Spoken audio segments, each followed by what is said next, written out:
Hello everyone, welcome back to my YouTube channel all about radio. आज हम बात करने वाले हैं radio frequency and resonance. If you remember, previous lecture में मैंने आपको बताया था कि जब हम ह्यूमन बॉडी को प्लेस करते हैं एक्सटर्नल मैग्नेटिक फील्ड में या एक स्ट्रॉन्ग मैग्नेटिक फील्ड में, तब उसके ऊपर क्या इन्फ्लुएंस होता है। तो उसके ऊपर मैंने आपको बताया था, वहां पर एक इवेंट होता है which is known as precision, और उस प्रिसीजन को एक रेट पर हमारे वो प्रोटॉन्स कंप्लीट करते हैं which is known as precessional frequency. अब प्रिसीजन तो हो गया है, लेकिन उसके बाद अभी हमारा एमआरआई इमेज फॉर्मेशन का प्रोसेस कंप्लीट नहीं हुआ है। Now we have to take that particular protons to the excited state. अगर ये एक्साइटेड स्टेट में नहीं गए then we will not be able to capture the image. तो वही चीज आज मैं आपको बताने वाला हूं with the help of this lecture. Without wasting any time, just go and subscribe YouTube channel all about radio, and please press the bell icon so that you can get the information as per the fastest the video will be uploaded.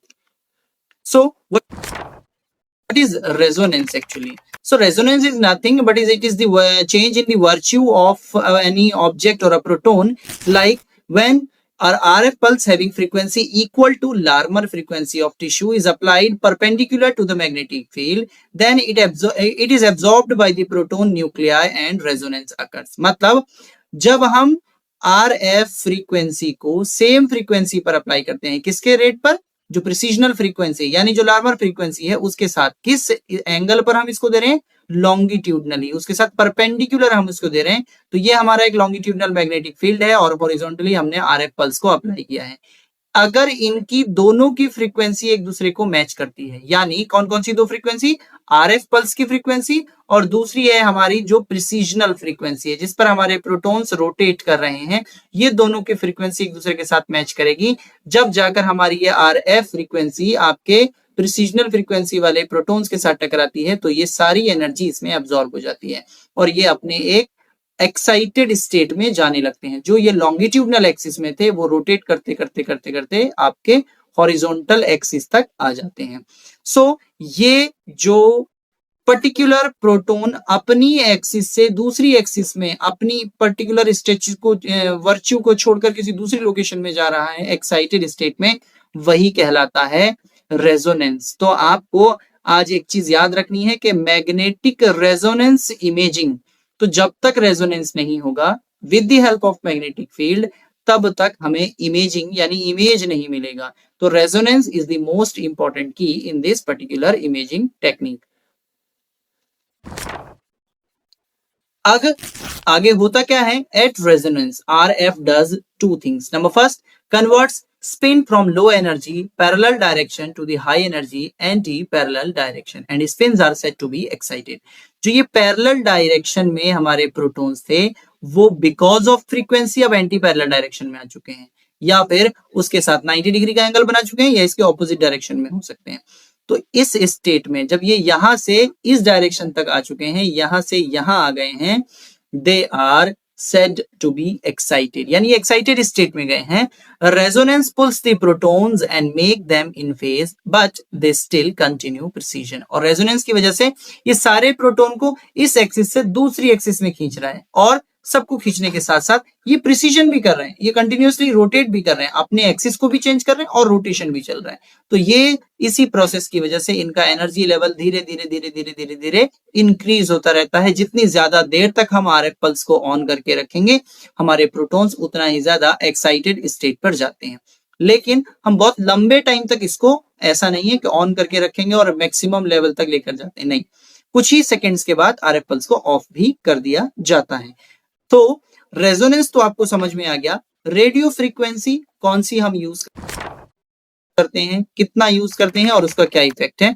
So two types of RF pulses are used in MRI, namely 180 degree RF pulse and 90 degree RF pulse. दो type के RF pulse हैं जो हम MRI में use करते हैं। क्या क्या है? The 180 degree RF pulse has total energy so that it gives required energy to each proton which tilt them by 180 degree। For example, जैसे एक हाइड्रोजन प्रोटॉन हमारा इस एक्सिस में रोटेट कर रहा था, तो जैसे ही मैंने 180 डिग्री आरएफ पल्स इसके ऊपर अप्लाई किया तो ये रोटेट करते हुए पूरा एकदम ऑपोजिट डायरेक्शन में आ जाता है। तो यहाँ पर कितना एंगल बना हमारा 180 डिग्री। ये है 180 डिग्री आरएफ पल्स का इम्पैक्ट। आप देख सकते हैं इस डायग्राम की हेल्प से आपका ये हाइड्रोजन प्रोटॉन जो लॉन्गिट्यूडनल एक्सिस में था ये अपनी डायरेक्शन चेंज कर चुका है।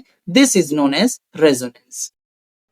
नेक्स्ट अगर मैं आपको बताऊं तो द अदर कैटेगरी, ये इसने 180 डिग्री ने क्या किया, reverse the magnetic vector from mz to minus mz direction, मतलब पॉजिटिव से नेगेटिव, यानी पूरा 180 डिग्री का रोटेशन किया।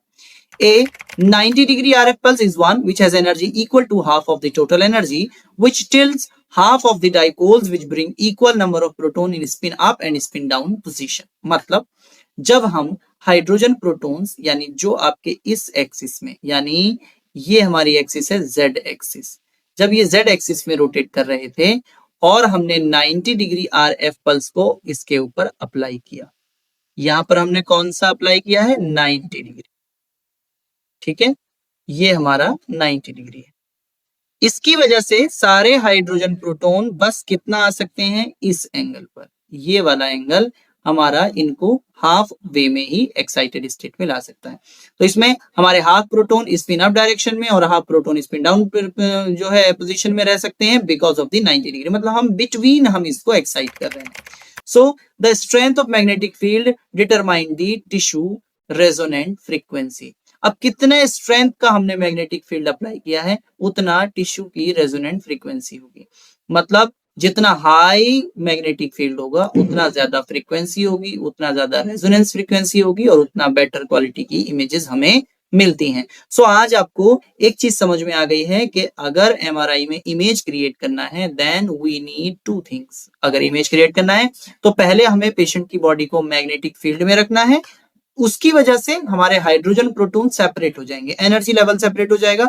वो कैसे सेपरेट होगा कि उसमें जो लो एनर्जी प्रोटॉन है वो मैग्नेटिक फील्ड की डायरेक्शन में यानी पैरेलली अलाइन हो जाएंगे और जो हाई एनर्जी प्रोटॉन्स हैं वो एंटी पैरेलल अलाइन हो जाएंगे। तो इस तरह से एनर्जी सेपरेशन हो गया। फिर उन पैरेलल्ड वाले प्रोटॉन में एक और डिफरेंस आया था, वो था कि वो अपनी एक्सिस के अराउंड एक प्रिसीजन कर रहे हैं, एक एंगुलर मोमेंटम करते हैं। प्रिसीजन जिसे हम लार्मर फ्रीक्वेंसी या प्रिसीजनल फ्रीक्वेंसी के नाम से जानते हैं, जिस रेट पर वो रोटेट करते हैं। फिर उसके ऊपर एक 90 डिग्री या 180 डिग्री आरएफ पल्स जब अप्लाई करेंगे तो वो एक एक्साइटेड स्टेट में जाते हैं, यानी अपना एक्सिस चेंज करते हैं, जिसे हम रेजोनेंस कहते हैं। और फिर इस तरह से वो अपने एक्साइटेड स्टेट में गए और रेजोनेंस हुआ। लेकिन अभी भी रेजोनेंस हुआ है, हमें सिग्नल रिसीव नहीं हुआ है। ये चीज मैं आपसे अपने नेक्स्ट लेक्चर में डिस्कस करूंगा। So you have to make sure कि आप हमारे यूट्यूब चैनल को सब्सक्राइब कर लेंगे और हमारी नेक्स्ट वीडियो को जरूर देखेंगे। सो द फ्रीक्वेंसी इंक्रीजेज और decreases linearly with the increase और डिक्रीज ऑफ मैग्नेटिक फील्ड। अब किस फ्रीक्वेंसी पर आपका कितना यहाँ पर जो है प्रिसिजनल फ्रीक्वेंसी होगी हर एक प्रोटॉन की कितने मैग्नेटिक फील्ड पर, वो डिपेंड करता है मैग्नेटिक फील्ड के स्ट्रेंथ पर। Typical magnetic field strength range from 0.124 Tesla.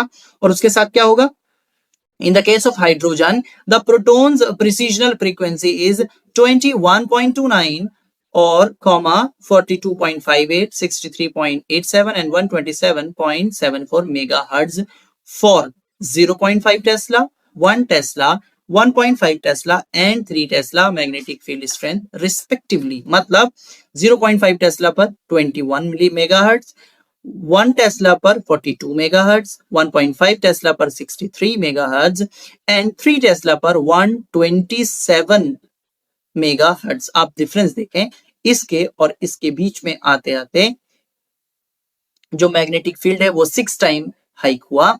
तो यहां पर भी 6 टाइम मैग्नेटिक जो रेडियो फ्रीक्वेंसी है सॉरी जो प्रिसिजनल फ्रीक्वेंसी लार्मर फ्रीक्वेंसी है वो भी 6 टाइम ही इंक्रीज हो चुकी है। तो इस तरह से मैग्नेटिक फील्ड की स्ट्रेंथ बढ़ने से प्रिसिजनल फ्रीक्वेंसी या रेजोनेंट फ्रीक्वेंसी इंक्रीज होती है। तो अभी तक सिर्फ हमारे हाइड्रोजन प्रोटॉन एक्साइटेड स्टेट में पहुंचे हैं, हमें इमेज नहीं मिली है। इमेज पाने के लिए आपको मेरी नेक्स्ट वीडियो तक आना होगा, पता करना होगा कि किस तरह से ये एक्साइटेड स्टेट में गए प्रोटॉन हमें इमेज क्रिएट करने में हेल्प करते हैं। आज के लिए इतना ही। नेक्स्ट वीडियो के लिए stay tuned, do subscribe my YouTube channel all about radio. Please do not forget to share it with your friends, family and your juniors and students and seniors so that they must get the knowledge of MRI in Hindi in their comfortable language. Stay tuned. Do not forget to press the bell icon. Thank you so much. Have a good day.